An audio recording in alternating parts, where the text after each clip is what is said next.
자, 그리고 5절에 자본 변동표입니다. 자본 변동표. 그러면은 자본이 또 어떻게 변동이 되었느냐? 그러면은 지금 재무상태표를 어떤 것이다라고 파악을 했고, 그 다음에 손익계산서가 어떤 것이다 파악을 했는 거죠. 그 다음으로는 이 재무상태표와 손익계산서에 있어서 각각의 현금 흐름이 어떻게 돌아가고 있느냐, 이걸 또 파악했는 거죠. 그래서 현금이 플러스 마이너스가 어떻게 되느냐, 그리고 자본 변동이 어떻게 되느냐, 그리고 주석사항에 뭐가 있느냐, 이렇게 하면은 이게 5개가 다 나온다는 거죠. 자, 자본 변동표의 목적은 자본의 크기와 변동에 관한 정보를 제공하는 재무보고서로서 자본을 구성하고 있는 5 친구들이 나온다는 거죠. 일단 자본금, 그리고 그 자본금에서 파생되어 있는 자본잉여금, 그리고 어디에도 들어갈 수 없는 자본조정, 그리고 자산을 처분하는 데 있어서 손익을 단기손익으로 보내는 것이 아니라 자본으로 보내가지고 보호해 줄 수 있는 기포손, 그 다음에 배당의 주목적이 되는 이익잉여금 해서 5가지로 구성이 되어 있습니다. 자, 변동표이기 때문에 자본이 어떻게 변동되었느냐 해서 자본금의 변동, 그리고 이익잉여금의 변동, 그리고 자본조정의 변동. 자, 자본조정의 변동, 여기만 좀 정확하게 알고 계시면 좋겠습니다. 그래서 암기할 게 좀 많죠. 암기할 게 많기 때문에, 자, 이것은 시험 당일날에 직전에 바로 암기를 좀 하셔가지고 딱 들어가서 이 문제가 출제되어 있는지 없는지 딱 보시고 바로 맨 처음 문제를 푸시는 방향으로 하시는 게 가장 효율적입니다. 네. 자, 그리고 기포손의 변동 해서, 자, 매도 가능 증권, 해외 사업 환산 손익, 그리고 파생 상품, 네. 그리고 자산 평가 손익. 네. 자, 6절에 주요 계정별 주제별 회계 처리입니다. 해서, 자, 지금 여기에서는 회계 정책 변경, 그리고 추정 변경, 그리고 오류, 요 3가지 테마가 나와 있는데, 자, 회계를 변경하는 데라고 얘기하면은 정책 변경, 그리고 추정 변경, 그리고 보고 실체 변경을 포괄하는 것을 말한다. 다만 기업회계 기준에 있어서는 지금 보고 실체 변경은 인정해 주지 않습니다. 그러니까 혹시 이런 문장이 나올 수 있다는 거죠. 보고 실체는 인정해 주지 않는다. 그러니까 정책 변경하고 추정 변경만 인정한다. 자, 매기 동일한 회계 정책 추정을 사용하면 비교 가능성이 증대되어 재무제표의 유용성이 향상된다. 따라서 재무제표를 작성할 때 일단 채택한 회계 정책이나 추정은 그대로 계속해서 유지해야 된다. 그래야지 비교 가능성이 더 유용성이 높아질 수 있다는 거죠. 자, 그리고 회계 정책 또는 추정을 변경하는 경우에는 오류 수정이 발생한 경우에는 그 근거, 변경 등등등을 상세하게 주석으로 기재한다. 그래서 주석에 기재를 해놓는다. 그러면 이렇게 변경이 되었을 때, 정책이 변경되었을 때, 추정을 변경할 때 하는 방식이 3가지로 구성되어 있습니다. 3가지로 구성되어 있다. 그러면은 3가지는, 자, 이렇게 생각하시면 됩니다. 자, 그래서 지금 여기가 현재 시점입니다. 현재 시점. 그러면은 말 그대로 소급법은 과거에 다시 되돌아가서 이때부터 해서 다시 바꾸는 거죠. 그리고 현재 시점, 여기는 단기에 여기에만 처리를 해주겠다는 거죠. 변경된 사항에 대해서 여기에서만 처리해 주겠다. 전진법은 지금부터 해서 향후에 미래에 바뀌는 것들을 변경시켜 주겠다. 그래서 지금 여기에 시기상으로 문제 달라지는 거죠.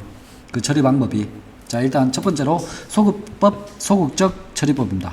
과거 연도의 재무제표를 새로 채택한 회계기준 방법에 따라서 수정하는 방법이다. 이 방법은 과거 연도의 재무제표를 수정함으로써 재무제표에 대한 신뢰성을 잃을 수 있고, 왜냐?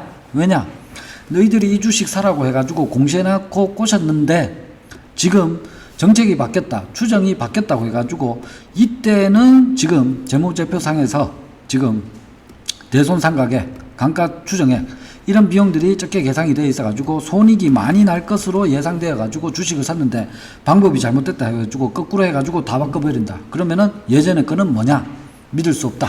즉 신뢰성을 떨어뜨린다는 거죠. 소급해서 적용해버리면 신뢰성을 떨어뜨린다. 자, 단기적 처리법은 기초의 시점에서 새롭게 된 회계기준 방법을 채택하여 누적적 영향을 계산하여 단기의 손익에 반영하여 단기에 수정하는 방법이다. 그러면은 이 말은 지금 추정치가 변경이 예전부터 이렇게 되었어야 했었는데 이걸 올해에 한 방에 처리하겠다는 거죠. 올해 한 방에 처리하겠다. 그러면은 당연히 이 금액이 많이 돌아가겠죠. 그러면 충격 여파가 크다는 거죠. 그래서 이 방법은 과거 연도의 재무제표를 수정하지 않는 이점이 있지만 회계 변경의 영향을 당해 연도에 한꺼번에 반영시키는 문제점이 있다. 그래서 원래는 영업으로 인해서 손익이 나야 되는데 회계 변경 누적, 추정의 변경으로 인해 가지고 이걸 단기에 적용시켜 버리니까 갑자기 우리가 충당해야 될 부채가 굉장히 많아진다. 이러면은 문제가 발생될 수 있는 거죠. 그러면은 원래는 영업을 잘했지만 마이너스 손익이 발생될 수 있다는 거죠. 자, 지금 여기에 들어가는 각각의 결과가 어떻게 되는지 이걸 알고 계셔야 됩니다. 신뢰성을 잃을 수 있는 것은 뭐다? 단기법이다.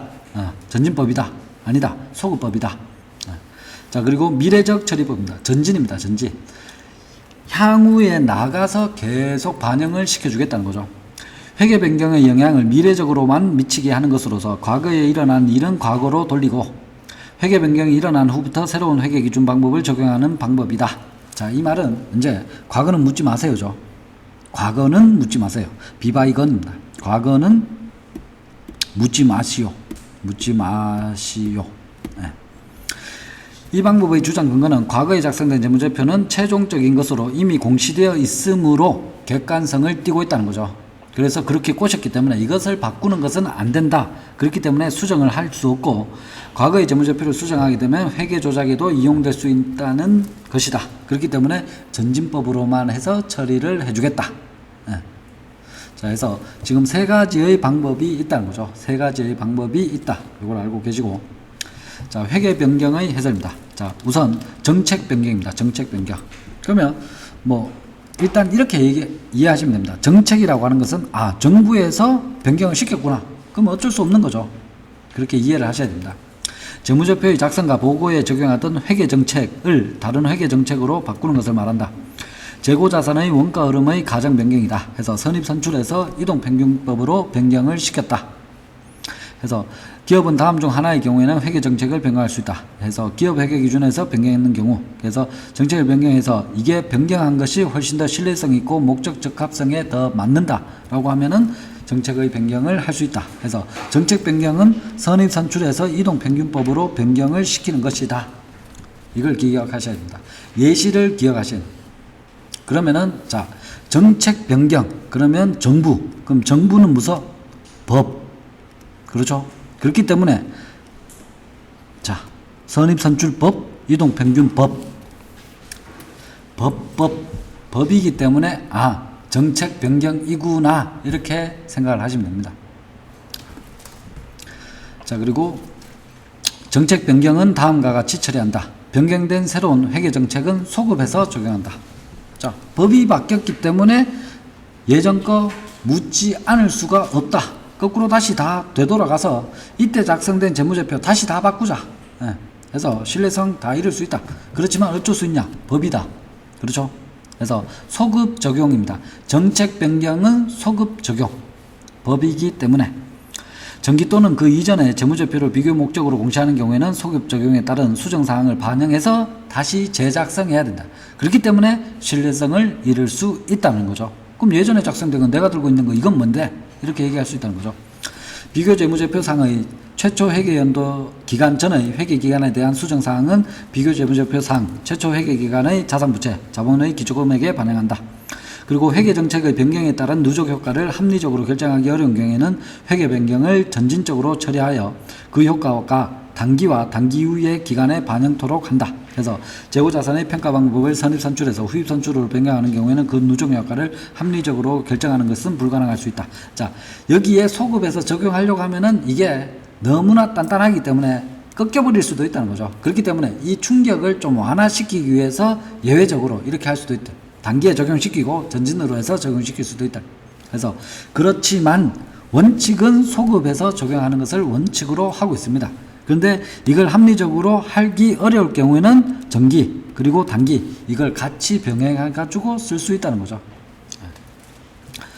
자, 회계정책 변경을 전진적으로 사용하는 경우에는 그 변경의 효과를 당해 회계연도 개시일부터 적용한다. 당연히 그렇게 되는 거겠죠. 네. 자, 그 다음에 추정의 변경입니다. 추정의 변경. 네. 예측한다는 거죠. 예측을 바꾸겠다. 이게 추정 변경입니다. 기업 환경의 변화, 새로운 정보의 획득 등등등으로 인해서 지금까지 사용해오던 추정치의 근거 방법을 바꾸는 것을 추정 변경이라고 한다. 추정은 기업 환경의 불확실성 하에서 미래의 재무적 결과를 사전적으로 예측하는 것을 말한다. 유형자산의 경제적 내용 연수, 그리고 잔존 가치, 매출 채권의 대손 예상률을 변동한다. 그리고 보증 충당 부채의 추정치를 변경한다. 자, 그러면은 지금 여기에서는 정책 변경에 있어서는 법을 바꾸는 거죠. 선입선출법, 이동평균법 이걸 바꿨고 그것에 의해서는 소급법을 적용을 시켰는데 지금 추정 변경은 이게 나쁜 게 아니에요. 추정 변경은 나쁜 게 아닙니다. 추정 변경은 우리가 지금 이 펜을 만들고 있는데 이 펜이 나중에 불량률이 지금 우리는 3%로 정해놨다는 거죠. 3% 정해놨는데 갑자기 이게 사장님 큰일 났습니다. 이게 불량률이 10%까지 올라갈 것 같습니다. 이렇게 얘기한다는 거죠. 그러면은 우리가 지금 적립하고 있는 게 더 많이 적립을 시켜야 되겠구나. 이렇게 해서 추정을 변경할 수 있다는 거죠. 변경시킬 수 있습니다. 그래서 유형자산의 경제적 내용 연수, 만약에 이게 아파트를 50년, 건물을 50년이라고 했는데 지금 짓는 건물 보니까 이거는 100년이 지나도 껐다가 깼다. 이렇게 해서 다시 변경을 시킬 수 있다는 거죠. 잔존가치 변경시킬 수 있고 대출채권, 대손 예상률 해서 이게 고정이었는데 추정 손실로 변했습니다. 변경시킬 수 있는 거죠. 자, 지금 여기서 얘기하고자 하는 것은 감을 잡으셨는가요? 다 숫자가 들어간다는 거. 5년이든지 10%든지 법이 바뀌느냐 아니면 추정이 바뀌느냐. 추정은 다 퍼센트가 나온다는 거. 숫자가 나온다는 거. 그걸 다 설명을 다 했다. 그러면 이걸 하나로 딱 묶으면 숫자 변동은 추정 변경이다. 이게 나온다는 거죠. 결론적으로. 그러면은 시험장에 갔을 때 이게 숫자로 표시될 수 있는 것들이냐 아니면 법이냐 이렇게 해서 구분을 하실 수가 있다. 그러면은 시험 정답이 빠르게 구해줄 수 있는 거죠. 그렇게 해서 연결시키고 자, 추정 변경은 다음과 같이 처리한다. 추정 변경은 전진적으로 처리하여 그 효과를 단기와 단기 이후의 기간에 반영한다. 회계 정책의 변경과 추정의 변경이 동시에 이루어지는 경우에는 자, 여기서 또 중요합니다. 자, 그러면 다시 정책 변경은 소급, 추정 변경은 전진. 그렇죠? 그러면은 지금 단기를 기준으로 했을 때 정책은 소급, 이것은 전진. 이렇게 해서 지금 정책, 추정, 정책은 법, 추정은 숫자. 이렇게 나오는 거죠. 이렇게 나오는데 이게 지금 정책 변경, 추정 변경이 동시에 이루어졌다. 그럼 이렇게 했을 때는 무슨 법으로 따라야 되느냐? 소급을 해야 되느냐? 전진법으로 해야 되느냐? 이게 문제다. 자, 정책 변경과 추정 변경이 동시에 이루어지는 경우에는 자, 생각을 해보시면 법이 더 강합니까? 아니면은 숫자 바꾸는 게 더 강합니까? 당연히 법이 강하겠죠. 법인데 해서 당연히 이렇게 동시에 이루어지는 경우에는 정책 변경에 의한 누적 효과 소급에서 먼저 적용시켜요. 그래서 법을 먼저 적용시키고 그 다음에 숫자를 돌리시오. 그래서 소급 적용해서 그 다음에 전진법으로 처리를 한다는 거예요. 그러니까 뭐 이거는 자, 다 미리 지금 제가 떡밥을 다 던져놨죠. 법이다, 숫자다. 그렇기 때문에 두 개가 상충한다. 그러면은 당연히 법을 적용을 시키고 그 다음에 숫자를 적용을 시킨다. 회계 변경의 속성상 그 효과를 회계 정책의 변경 효과와 추정의 변경 효과로 구분하기가 어려운 경우에는 자, 두 가지가 애매모호하다는 거죠. 법이냐 숫자냐 이걸 구분할 수 없는 경우가 발생이 되었을 때는 어떻게 할 것이냐. 당연히 어떻게 하냐. 모르면은 추정으로 가야죠. 법으로 하면은 소급이 되어버리잖아. 그러면은 신뢰성을 많이 잃을 수 있잖아요. 많이 잃을 수 있음에도 불구하고 법이기 때문에 소급해서 적용할 수 있었던 건. 근데 이거 애매모호하다. 애매모호한데 법으로 해서 야, 소급해서 다 적용하시오. 그러면은 이때까지 나왔던 재무제표는 신뢰성이 팍팍팍 잃는다는 거죠. 그러면 누가 돈을 빌려줄 것이며 누가 돈을 투자할 것이며 이게 문제가 된다는 거죠. 회계의 기본 의의가 상실된다. 그렇기 때문에 이걸 건드릴 수는 없다는 거예요. 그래서 전진법으로 추정으로 매긴다는 거죠. 추정 변경으로 본다. 지금 여기는 이제 시험 출제하기가 굉장히 좋다는 거죠. 요걸 추정으로 할까 정책 변경으로 할까 이 단어를 서로 바꾸겠죠. 그럼 여러분들은 골라내시면 된다. 예를 들면 비용으로 처리하던 특정 지출의 미래의 경제적 효익을 인정하여 자본화하는 경우에는 회계 정책의 변경 효과와 추정 변경을 구분을 하는 것이 불가능한 것이 일반적이다. 자, 이렇게 될 때는 당연히 추정의 변경으로 넘어가야 된다. 그리고 추정 변경의 효과는 당연도 개시일로부터 적용을 시켜준다. 자, 그러면은 정책, 그 다음에 추정, 요거에 대해서 변경이 이루어졌는 것이고, 그 다음으로는 오류 수정입니다. 그럼 오류 수정이라고 하는 것은 잘못했다는 거죠. 오류가 발생되었다. 시험을 쳤는데 시험을 치면서 오류가 있었습니다. 나 자신에게. 그러면은 실수했다는 거죠. 잘못했다는 거죠. 자, 오류 수정은 정기 또는 그 이전의 재무제표에 포함되어 있는 회계적 오류를 단기에 발견하여 이를 수정하는 것을 말한다. 정기 또는 그 이전의 재무제표에 대한 오류의 수정사항은 다음과 같다. 해서 기준 적용, 추정 오류, 계정 분류 오류, 재산상 오류 이러한 것들을 누락시켰다. 주의하셔야 되는 것은 추정 변경하고 오류 수정하고는 완전히 다릅니다. 추정 변경은 상황에 맞게끔 해가지고 적용하는 숫자를 내용연수를 더 늘려야 된다, 줄여야 된다, 퍼센트를 더 늘려야 된다, 줄여야 된다. 이것은 지금 현재 상황에 생각해 보니까 여건이 많이 바뀌었는 거예요. 그래서 이것은 이렇게 하는 게 더 낫겠다라고 생각하는 것이고, 오류 수정은 잘못됐다는 거죠. 잘못됐다. 그래서 그걸 수정을 다시 시켜주겠다는 거예요. 그러면 잘못했기 때문에 바로 잡아야 되는 거죠. 그래서 자, 추정의 오류 이런 말이 들어간다고 해서 이게 추정 변경하고 오류하고는 완전히 별개입니다. 구분을 하셔가지고 이해를 하셔야 됩니다. 그래서 오류 수정은 다음과 같이 처리한다. 단기에 발견한 정기 또는 작년도 거죠. 단기, 정기, 차기 해서 단기에 발견한 정기 또는 그 이전에 대한 오류는 단기 손익계산서에 영업의 손익 중 정기 오류 손익에 보고한다. 자, 이 말은 뭐냐면은, 자, 원래 오류를 발견했어요. 작년도 거든 재작년도 거든 발견했어요. 그러면은 이걸 잘못 회계 처리를 해가지고 만약에 10만 원이 잘못 계산이 됐다는 거죠. 그러면은 이것은 어떻게 할 것이냐. 그러면은 이 10만 원에 대한 손실은 영업손익이 있는데 영업손익에 넣지 말고 영업의 비용으로 해서 집어넣죠. 그러면 이거는 비경상적이라는 거죠. 그러니까 영업의 손익으로 집어넣어 놓죠.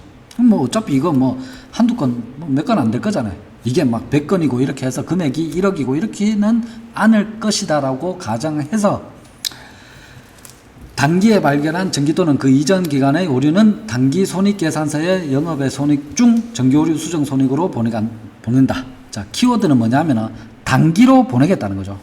단기로 보내겠다. 단기 손익계산서에 보내겠다는 거죠. 대신에 이걸 단기로 보내는데 영업손익이 아니라 영업의 비용으로 해가지고 빼내주겠다는, 그렇게 해야지 구별이 될 거 아니에요. 다만 정기 이전 기간에 발생한 중대한 오류의 수정은 자산부채 및 자본의 기초금액에 반영한다. 자, 여기는 앞부분하고 다르죠.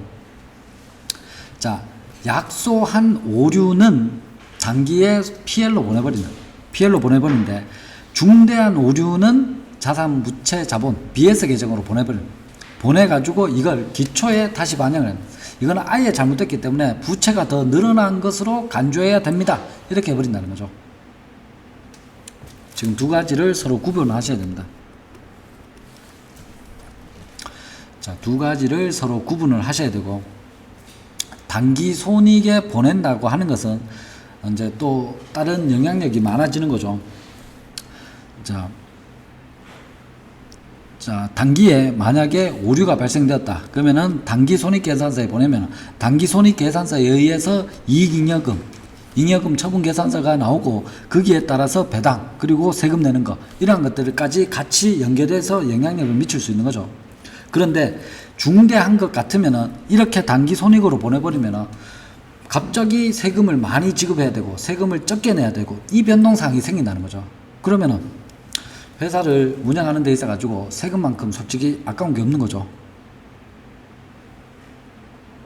뭐 여러분도 1월달에 연말정산할 때 세금을 부가적으로 더 내야 될 것 같으면 그것만큼 아까운 게 없잖아요. 그렇죠? 그러면은 세금을 줄이기 위해 가지고 오류됐다.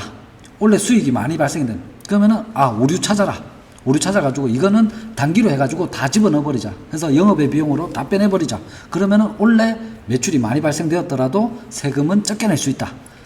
좋다. 이렇게 해서 가자는 거죠.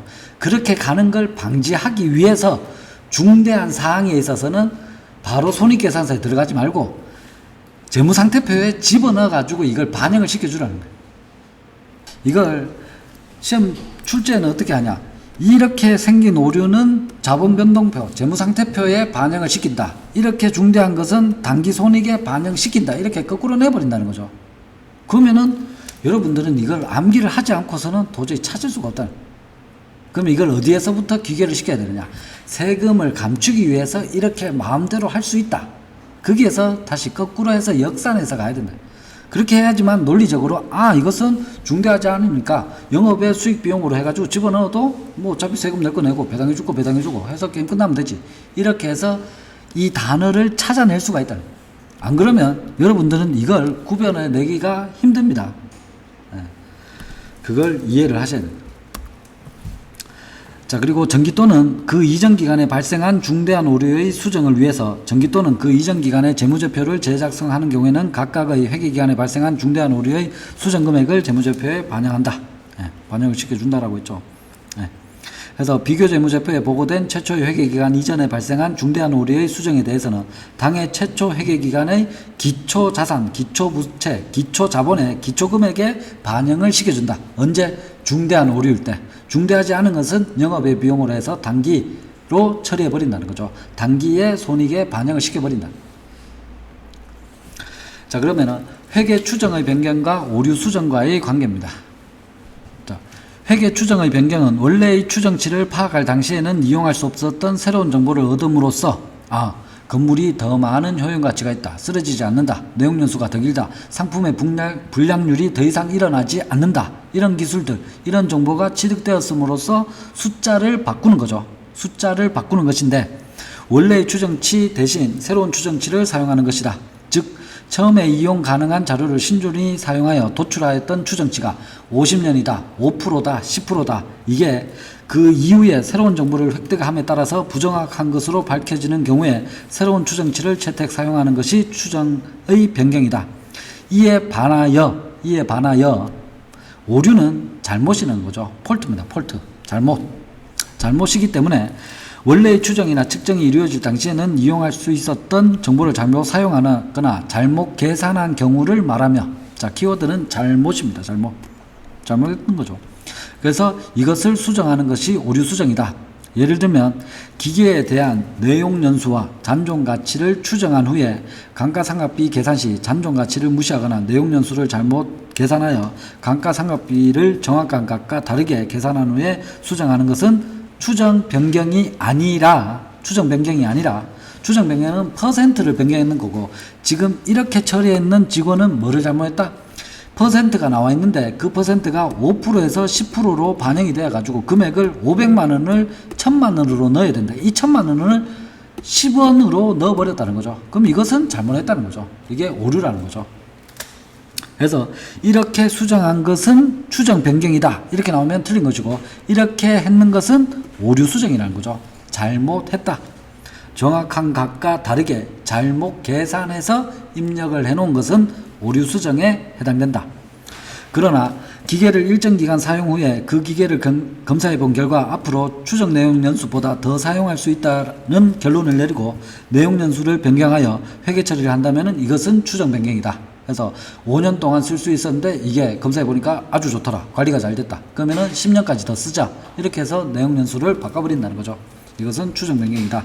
정규 오류 수정 처리 예시입니다. 그래서 추정의 변경.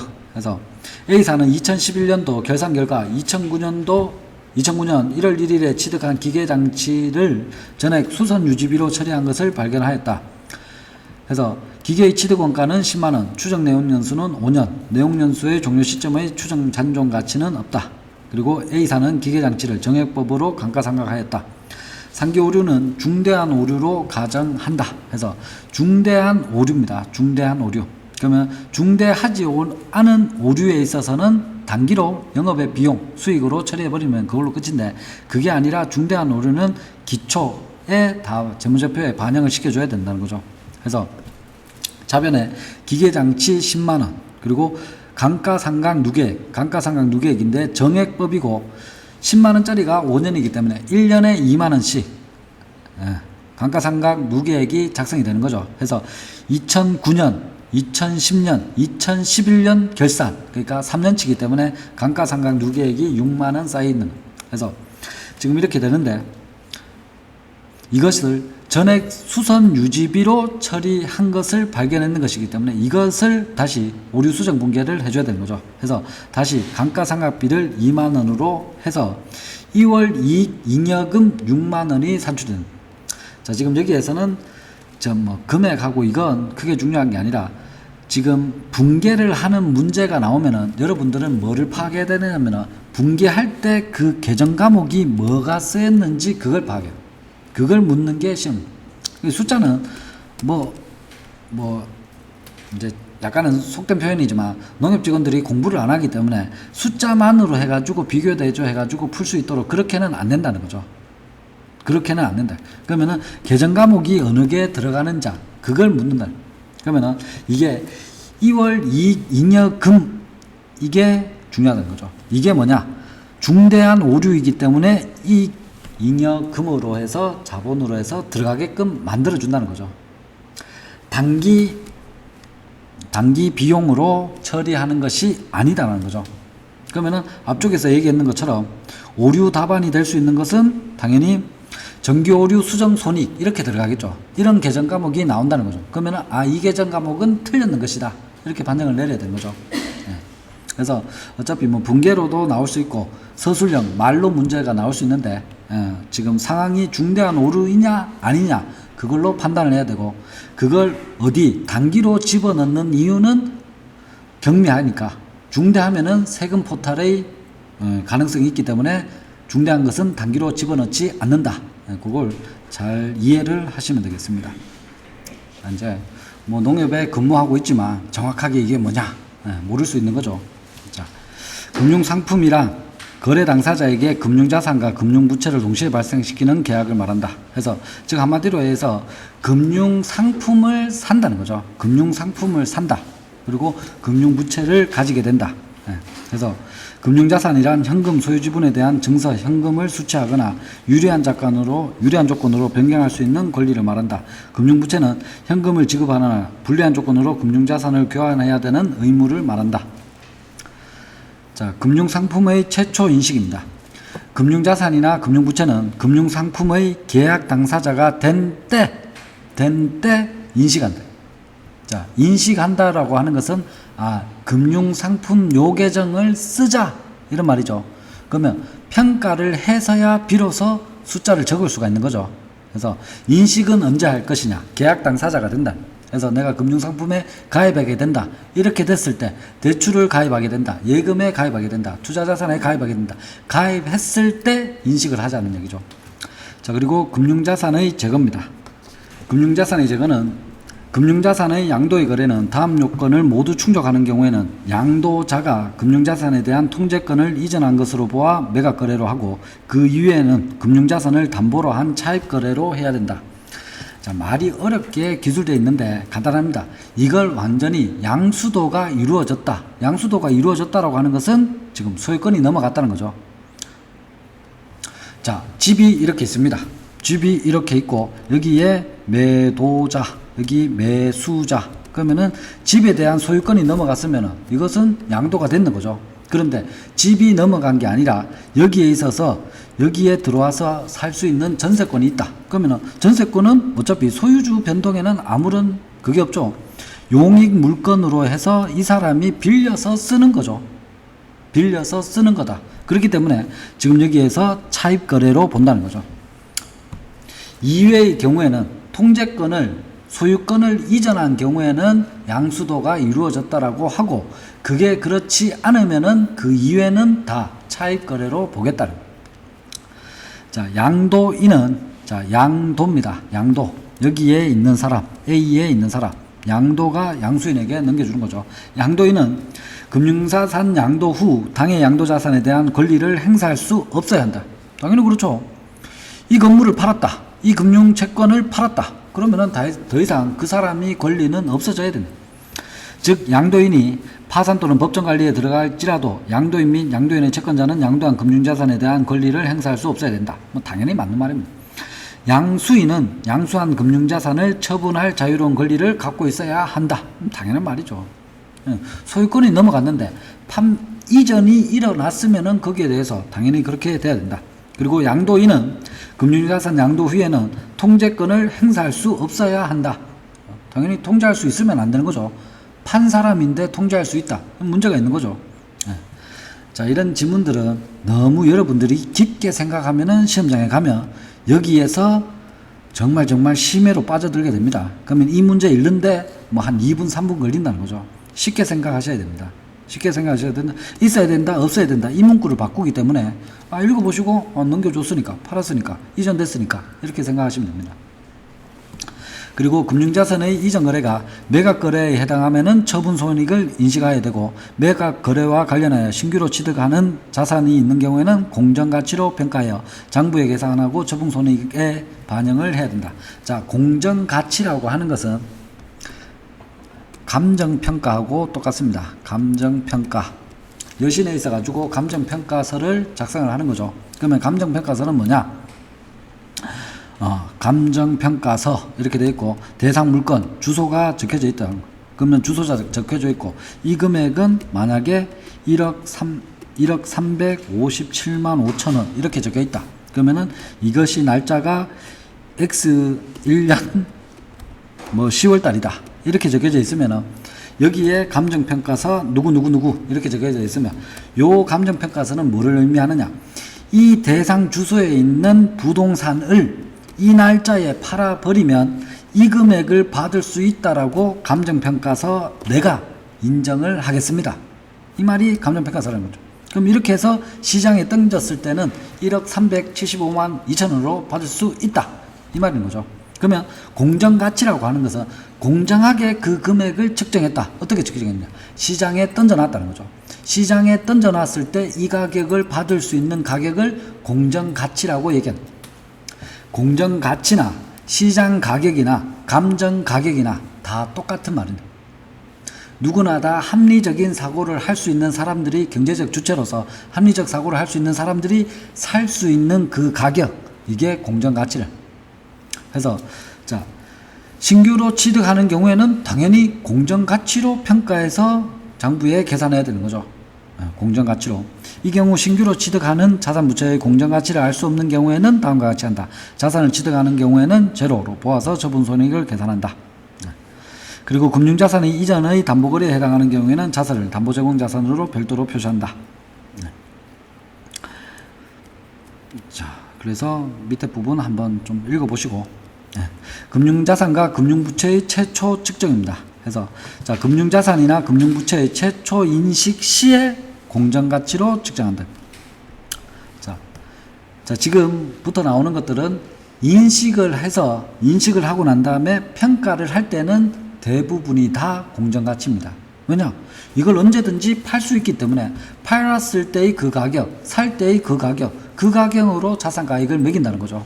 그렇기 때문에 지금 앞쪽에서 얘기했을 때 자산의 평가를 할 때, 측정을 할 때 지금 현행 원가냐 아니면은 현행 시장 가치냐 이 나눠져 있었죠. 총 4가지 가격으로 해가지고 측정할 수 있었는데 지금 금융자산에 있어서는 공정가치로만 판단을 내리겠다. 공정가치는 또 다른 말로 교환가치라는 거죠. 교환가치, 시장가격 다 똑같은 말입니다. 자, 그리고 다만 최초 인식 이후에 공정가치로 측정하고 공정가치의 변동을 단기 손익으로 인식하는 금융자산이나 끊으시고, 금융부채 해서 지금 여기에는 단기 매매 증권이 나옵니다. 그러면 단기 매매 증권은 굉장히 독특한 애입니다. 굉장히 독특한 애입니다. 그래서 자, 다시 얘기하면은 공정가치로 처음에 인식을 했는 거죠. 인식하고 그게 그 다음 문장은 다 생략하고 읽으시면 됩니다. 인식하고 당해 금융자산의 취득과 직접 관련되는 거래 원가는 최초 인식하는 공정가치에 가산한다. 자, 지금 여기에 네모박스 쳐놓은 지금 요 부분을 생략하고 읽으셔야 됩니다. 요 부분을 생략하고 읽으셔야 됩니다. 안 그러면 지금 읽으면서 무슨 말인지 모릅니다. 지금 현재 시점에서는. 자, 최초 인식 이후에 공정가치로 측정하고, 자, 자, 공정가치로 측정했는 거죠. 최초 인식 시에 공정가치로 했으니까 측정하고 당해 금융자산의 취득과 직접 관련되는 거래 원가는 최초 인식하는 공정가치에 가산한다. 자, 즉 이 말은 뭐냐? 상품을 만약에 우리가 제조업이다. 제조업인데 상품의 원료를 사가지고 온다는 거죠. 원료를 사가지고 오면은 원료가 얼마냐? 100원이다. 그러면은 원료를 사가지고 우리 공장에 들어오는 데까지 수송비가 있을 거 아니에요. 그럼 수송비는 얼마냐? 10원이다. 그러면은 원료의 매출원가는 얼마로 측정할 것이냐? 100원으로 할 것이냐? 110원으로 할 것이냐? 당연히 110원으로 해야 되는 거죠. 원료를 사가지고 오는데 소개비가 있었다. 소개비 10원. 다른 거 다른 기타 재비용 5원. 그러면 이런 비용들도 다 취득하기 위해서 소요된 기타 비용들이라는 거죠. 그럼 이런 기타 비용은 다 원가에 가산을 시켜준다는 거죠. 안 그러면 이 비용을 어디서 측정할 것인데? 판관비로 넘어가느냐? 안 된다는 거죠.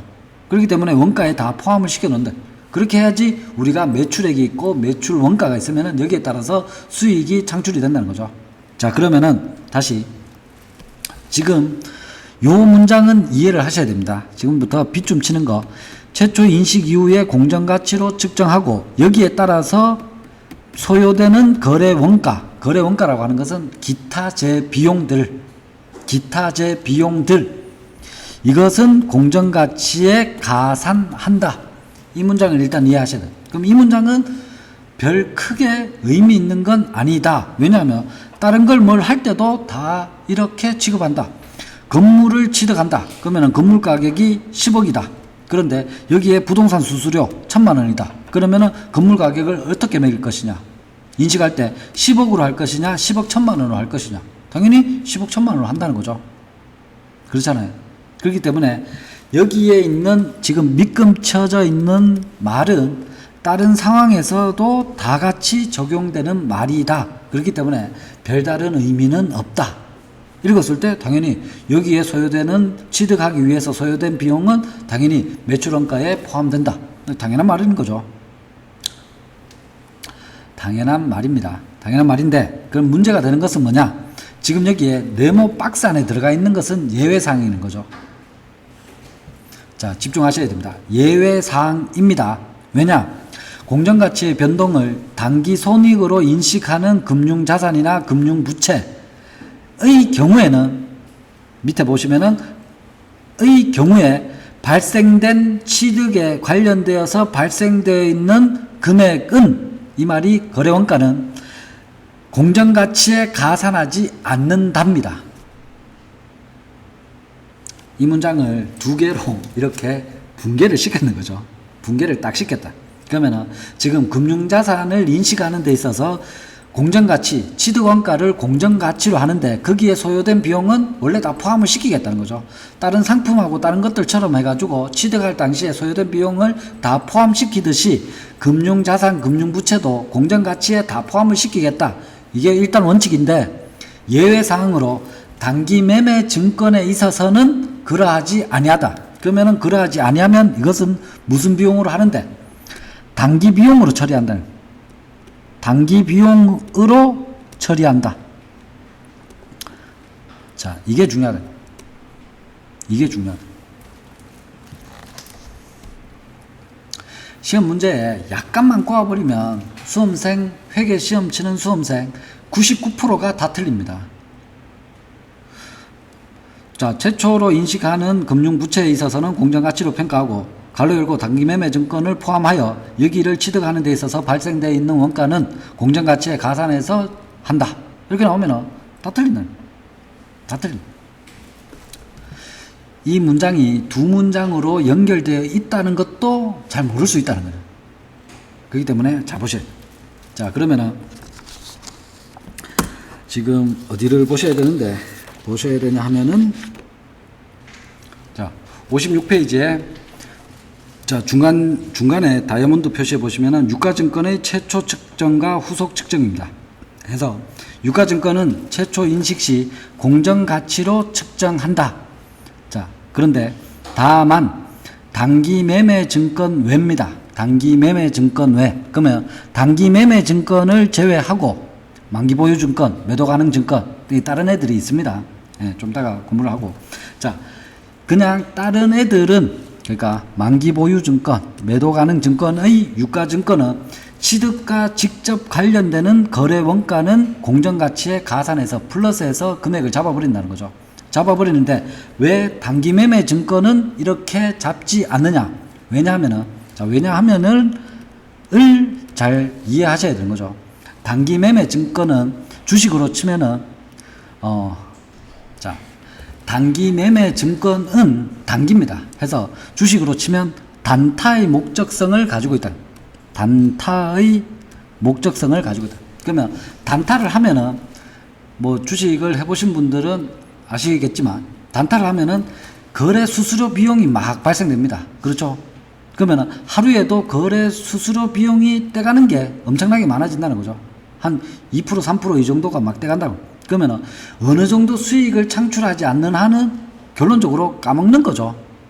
뭐 한 5%, 뭐 4% 이상 올라야지 실제 손익이 발생된 거렇고 1% 올라가지고는 비용 차감하고 나면은 손익이 발생이 안 되는 거든. 그러면은 자, 단기 매매 증권은 목적이 단타이기 때문에 이걸 취득할 때 공정가치에 가산을 시켜버리면은 이 비용이 그냥 단기 매매 증권의 가치가 계속 올라가요. 다시 역으로 생각하면은 단기 매매 증권이 만약에 샀는데 이게 10만원짜리 10만원짜리였는데 이걸 거래를 계속 플러스 마이너스를 계속 하다 보면 여기에 따라서 매매 수수료 비용이 계속 발생되겠죠. 이걸 다 같이 합쳐가지고 공정가치에 가산한다 이렇게 돼버리면 단기 매매 증권은 원래 10만원짜리인데 부가적인 비용까지 다 붙여가지고 얼마가 되느냐 25만원이 돼버린다는 거죠. 그러면은 이건 뭐냐 10만원 샀는데 25만원으로 우리는 책정해놓고 시장 가격은 얼마냐 10만 1,000원이라는. 그러면 여기에서 괴리가 나타난다는 거죠. 그러면 이거는 잘못 반영되어 있는 거래. 즉 단기 매매 증권에 있어 가지고 취득하는데 소요되는 비용이 발생되면 이거는 공정가치에 가산하는 게 아니라 비용으로 떨어내버려야 돼. 그래서 매매 수수료 비용으로 해가지고 아예 단기 비용으로 떨어내버려야지 이 금액들이 공정가치로 해가지고 그 원가에 가산이 돼가지고 달라붙으면 안 된다. 요 문장이 앞부분에서 설명쳐놓은 네모 박스에 들어가는 내용이에요. 그래서 그 문장이 요 문장이 거기에 들어가 있는 걸 여러분이 캐치를 하셔야 돼요. 자, 다시 앞쪽으로 넘어가셔 보면은 자, 여기입니다. 자, 금융자산이나 금융부채는 최초로 인식할 때 공정가치로 측정하며 당해 금융자산을 취득하는 데 있어서 소요되는 비용은 가산을 시켜주는데 공정가치에 가산해서 인식을 해버린다. 측정을 해버린다. 그러면 이거는 이해됐고, 그 다음에 공정가치의 변동을 단기손익으로 인식하는 단기매매 증권, 즉 단타의 경우에는 여기에 소요되는 비용들은 다 취득원가, 공정가액에 가산하는 것이 아니라 단기비용으로 떨어내 버려야 한다. 이 문장이 들어가 있다. 이걸 구별을 하셔야 됩니다. 이게 시험 지문에 출제가 됩니다. 되면은 이걸 골라내실 줄 아셔야 돼요. 그러면은 키워드는 뭐다? 단타입니다. 단타. 주식하는 분들한테 물어보시고, 야, 단타 하면은 비용이 얼마만큼 소요되는데, 수익이 나려면 얼마만큼 올라야 되는데, 이렇게 물어보시면은, 아, 이만큼 나야 된다. 그러면은 결론적으로, 야, 비용 많이 나오겠네. 이렇게 될 수 있다는 거죠. 중요하고. 자, 그 다음에 최초 인식 시 금융상품의 공정가치는 일반적으로 거래 가격, 자산의 경우에는 제공한 대가의 공정가치, 부채의 경우에는 수취한 대가의 공정가치이다. 그리고 장기 연불 조건의 매매거래, 장기금전 대차거래 또는 이와 유사한 거래에서 발생하는 채권 채무로서 명목금액과 공정가치의 차이가 유의적인 경우에는 이를 공정가치로 평가한다. 그리고 제공하거나 수취한 대가에 대해서 금융상품이 아닌 것에 대한 대가가 포함되어 있더라도 다음의 경우에는 평가기법을 사용하여 공정가치로 추정한다. 즉 결론적으로 뭐냐, 공정가치, 지금 거래되고 있는 그 금액으로 해가지고 포함을 시켜주겠다. 그게 기본 취지는. 이걸 손에 쭉 뜯고 이게 발행되어 있는 가격으로 하겠다, 예전의 가격으로 하겠다, 이것은 맞지 않는다는 거죠. 그래서 시장 가치를 반영시켜 놓은 공정가치로 평가를 내리겠다. 자, 그리고 금융자산과 금융부채의 후속 측정입니다. 금융자산이나 금융부채는 단기 손익 인시 지정 항목 및 금융보증계약인 경우를 제외하고는 상각 후 원가로 측정한다. 자, 회계책이 굉장히 줄여서 기술이 되어 있습니다. 그렇기 때문에 이걸 이해하기란 게 굉장히 힘들다는 거죠. 이걸 조목조목 풀어가지고 이렇게 될 때는 단기 비용으로 가고 이렇게 될 때는 공정가치에 가산하고 이걸 풀어서 쫙쫙쫙 써놓으면은 굉장히 수험생들도 읽는데 아주 쉽게 이제 접할 수 이해가 되는데 이게 그런 게 없이 막 짬뽕으로 해놔가지고 굉장히 힘든 부분이 여기입니다. 그래서 여기에 대한 내용은 원래 굉장히 많습니다. 굉장히 많은 걸 굉장히 줄여놨다. 그래서 좀 이해하기가 힘들 수 있는데, 자, 다시 읽어보시면은, 금융자산이나 금융분채는, 자, 여러 가지들이 있습니다. 자, 제가 해석을 하겠습니다. 금융자산이나 금융부채는 여러 가지 상품들이 있는데, 단기의 손익으로 인식을 해버리자라고 하는 것들이 있다는 거죠. 단기의 손익으로 인식을 해버리자라고 하는 애들이 있다. 대표적으로 누구냐? 단기 매매 증권입니다. 단기 매매 증권은 단타죠, 단타. 그렇기 때문에 여기에 발생되는 수수료는 다 단기 비용으로, 여기에서 발생되는 수익은 단기 수익으로, 손익으로 집어넣자는 얘기예요. 얘는 독특한 애라는 거죠. 얘는 독특한 애다. 그래서 단기 손익 인식 지정 항목 간략 안에 보시면은 금융자산 또는 금융부채 중 공정가치로 평가하여 그 변동을 단기 손익에 인식하기로 최초 인식 시 지정한 금융자산 또는 금융부채를 말한다. 지금 우리 책에서는 단기 매매 증권이 단기 손익 인식 지정 항목에 해당하는 애다. 그렇게만 이해하시면 됩니다. 해서 요런 애하고 금융보증 계약인 경우를 제외하고는 그러면은 지금 이렇게 해서 끊으셔야 돼요. 그러면은 금융자산이나 금융부채 수많은 상품들 중에서 단기 손익으로 인식하는 애들을 제외하고는 상각 후 원가로 측정을 한다는 결론은 이거라는 거죠. 상각 후 원가로 측정한다. 그러면은 단기 손익으로 측정하는 애들 제외하고는 상각 후 원가로 측정한다. 그럼 당연히 맞는 말이죠. 자, 공정가치가 있고 상각 후 원가 이게 있다는 거죠. 자, 주로 채권인 경우에는 상각 후 원가로 측정을 하게 됩니다. 상각 후. 상각은 감가를 시켜준다는 거죠. 감가를 시키고 난 다음에 원가로 측정해야 돼. 그러면은 채권이 발행된다. 국채가 발행되었다. 국채가 만약에 1억짜리가 발행이 되었는데 이것은 5%의 2표 이자 수익이 나오고 그 다음에 여기에 있어서는 기간은 10년이다. 이렇게 해버리면은 이걸 지금 누가 1억을 주고 사는 사람은 없는 거죠. 상각을 감가를 시켜줘야 된다. 미래 시점을 현재 시점으로 되돌려가지고 감가를 시켜가지고 취득을 하게 된다는 거죠. 그래서 이건 주로 채무증권에 많이 발생이 되는 거죠.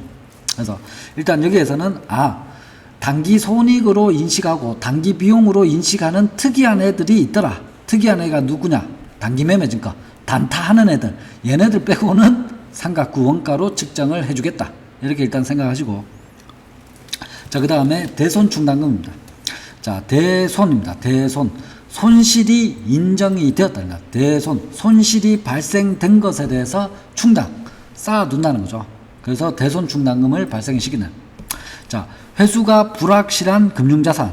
여기에는 농협이 채권자로서 요걸 적용을 시킬 수가 있는 거죠.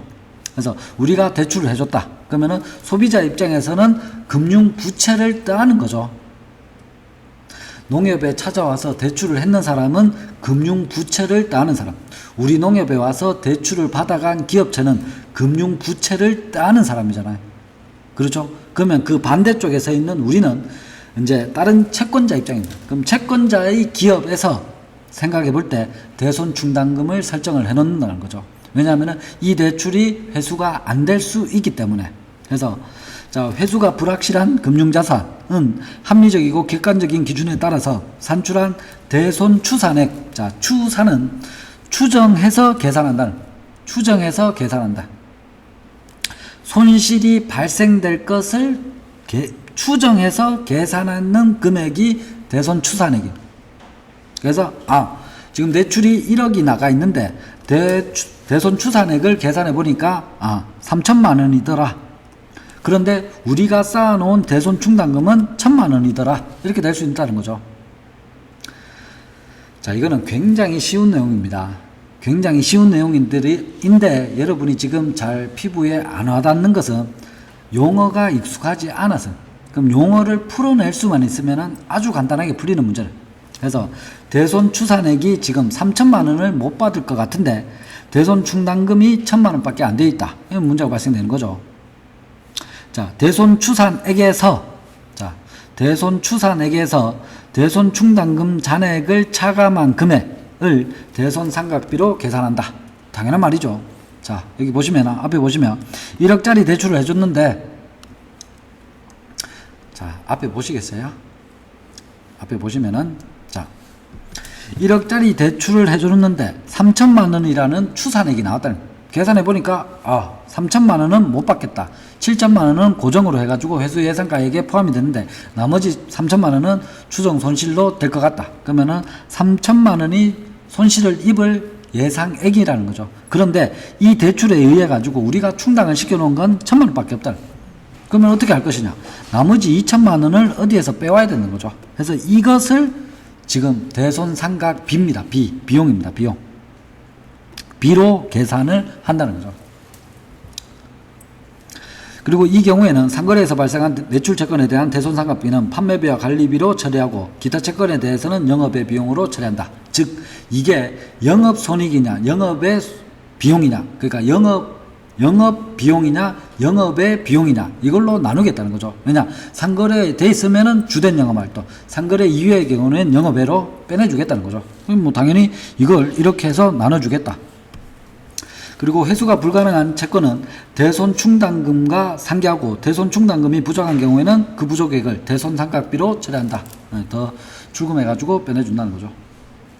여기 지금 금융자산, 금융부채하고 바로 연결이 되는 게 유가증권입니다. 그래가지고 지금 앞부분하고 뒷부분하고 연결이 되거든요. 그래가지고 지금 여기는 하여튼 시험 문제 출제도 많이 되고 이게 딱딱 명확하게 구분이 안 되면은 계속 암기를 하셔야 되는 부분이거든요.